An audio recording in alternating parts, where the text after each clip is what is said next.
Hello and welcome to Film Companion South. In this episode, we're going to be talking about Senna Hegde's Thinkalazhcha Nishchayam, which stars Manoj Ku, Anagha Narayanan, Ajisha Prabhakaran, and Unnimaya Nallapadam. Now, based on the two films of Senna Hegde's that I've seen, I've noticed one thing. The beats of his films, of his screenplay, are quite broad.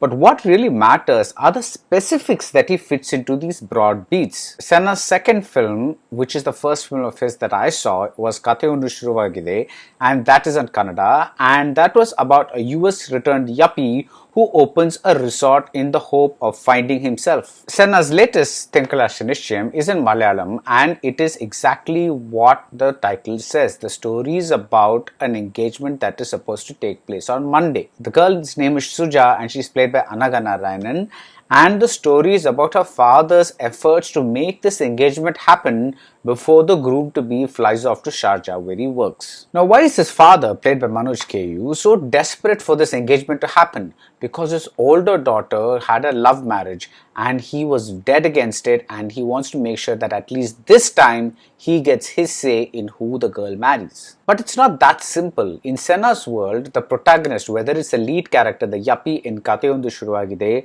or whether it is the father in Thinkalazhcha Nishchayam, the lead character is mainly a clothesline, a kind of clothesline where you hang various events and people and conversations. And sometimes on this clothesline, he even hangs a set of dinner plates. Now, early on, we get a conversation between the father and the mother, played by Ajisha Prabhakaran. She's quite lovely in this role. And she is complaining about the fact that they don't have enough dinner plates, enough utensils. And the father is like, why do you need more utensils?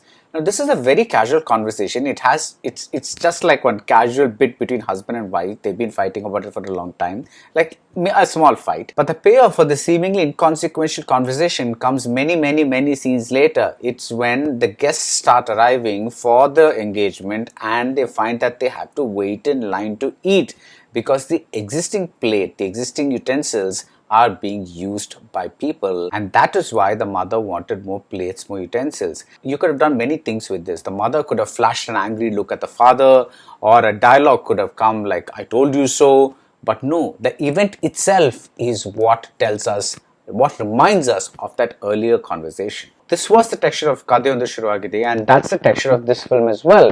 That is how Senna Hegde works. He kind of makes these seemingly inconsequential moments, these seemingly nothing moments, and then makes us see much later that these moments were actually about something.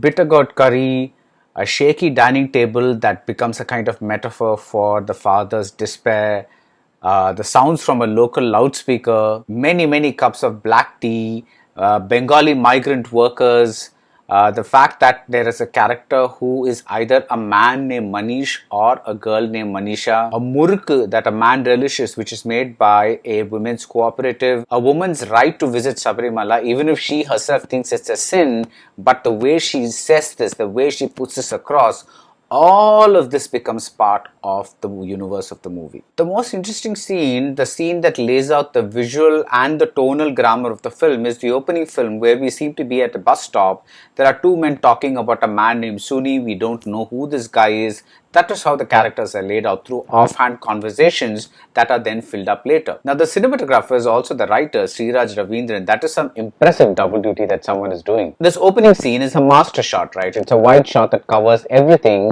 but there is a slight wobble. It is not a vertigo-inducing wobble like in the Bourne movies, but there's just a slight shake as if someone is holding a handheld camera. Now, this technique is applied repeatedly, and I got a sense of the unsteadiness of this small world and the tremors within its characters.